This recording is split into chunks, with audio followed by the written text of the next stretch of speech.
BBC News specifically wasn't doing anything really in podcasting. They were kind of taking radio shows and publishing them as podcasts, which isn't the same thing as creating a bespoke podcast. And I was working in Westminster with Laura Kuenssberg, who was then the political editor, Chris Mason, who was a reporter at the time but is now political editor. And I was sat around in the morning meeting and I was just listening to them talk about politics really informally. And I just thought, this is the most interesting thing I hear all day. It's way more interesting than their sort of 2 minutes that they do on the 10 o'clock news or 1 minute on the Today programme in the morning.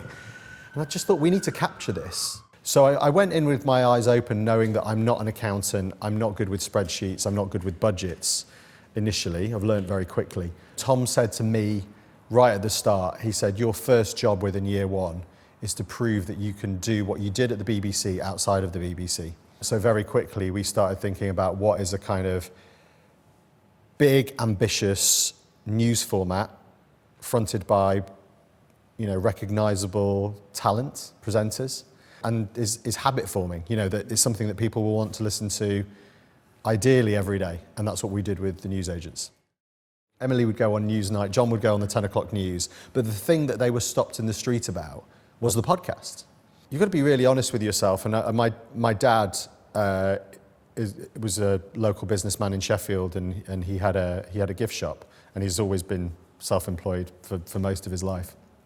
And he said to me, before I took the plunge, he just said, you've got to have a conversation with yourself about whether you think you can pull this off.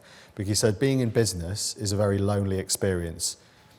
Lots of people will encourage you and tell you what you want to hear, but at the end of the day, when you take that plunge and you launch your business, it's you and maybe your co-founder, but you've got to be sure that it's going to work and you can't kid yourself. I had that honest conversation. Did I think I could pull this off? And I looked at the people around me.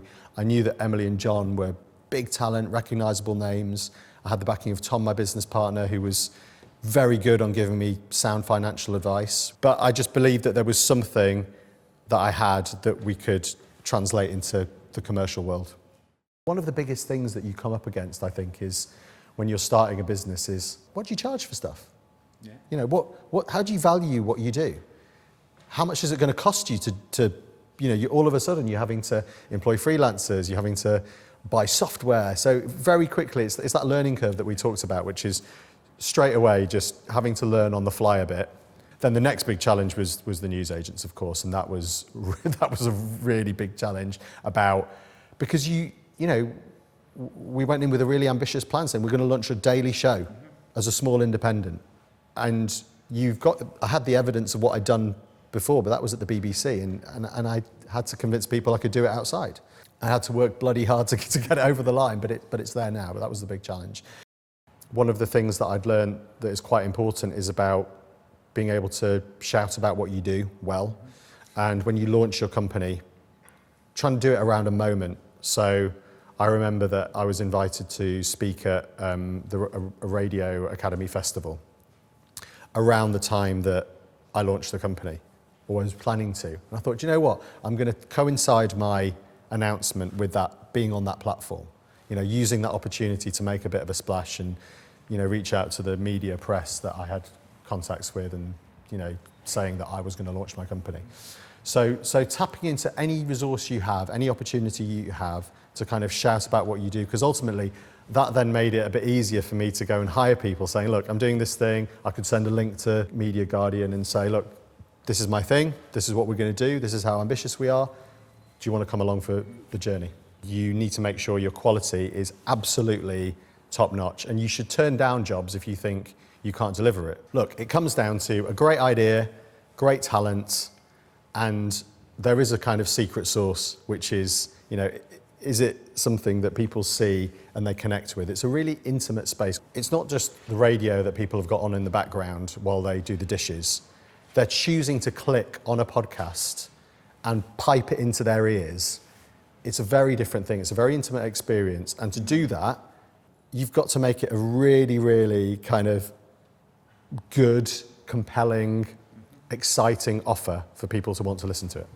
I think it would actually be a little bit foolish to kind of say this is definitely what we're doing for the next 3 years, because part of having a startup is, A, responding to the market, responding to what you're good at, responding to where the demand comes. So actually is look to innovate and look to where's the market heading? How can I get one step ahead of this industry? Do you think you have something else that nobody else is offering? Or can you do that thing better than the other people in the market? Is there a gap for you? Yeah. If you are not as good as your nearest competitor and they're already 3 years ahead of you, that should be ringing alarm bells. So what's your kind of USP? We just need to look at machine learning and AI. Things are changing very quickly, like scarily quickly. And it is scary, but it doesn't need to be. And as businesses and startups, we are nimble and small enough, that's the advantage we have, to look ahead and go, I can get there quickly by maybe taking a little bit of a risk with 1 or 2 jobs, keeping my bread and butter, but innovating and being the person that's best at that, innovation.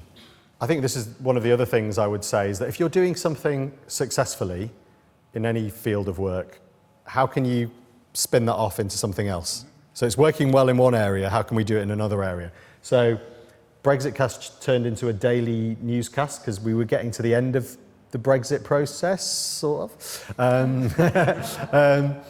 But we identified that there was an opportunity there to create something else, a daily, more ambitious, and Trump absolutely helped us. Just as when we launched the newsagents, Liz Truss helped us. Incredible.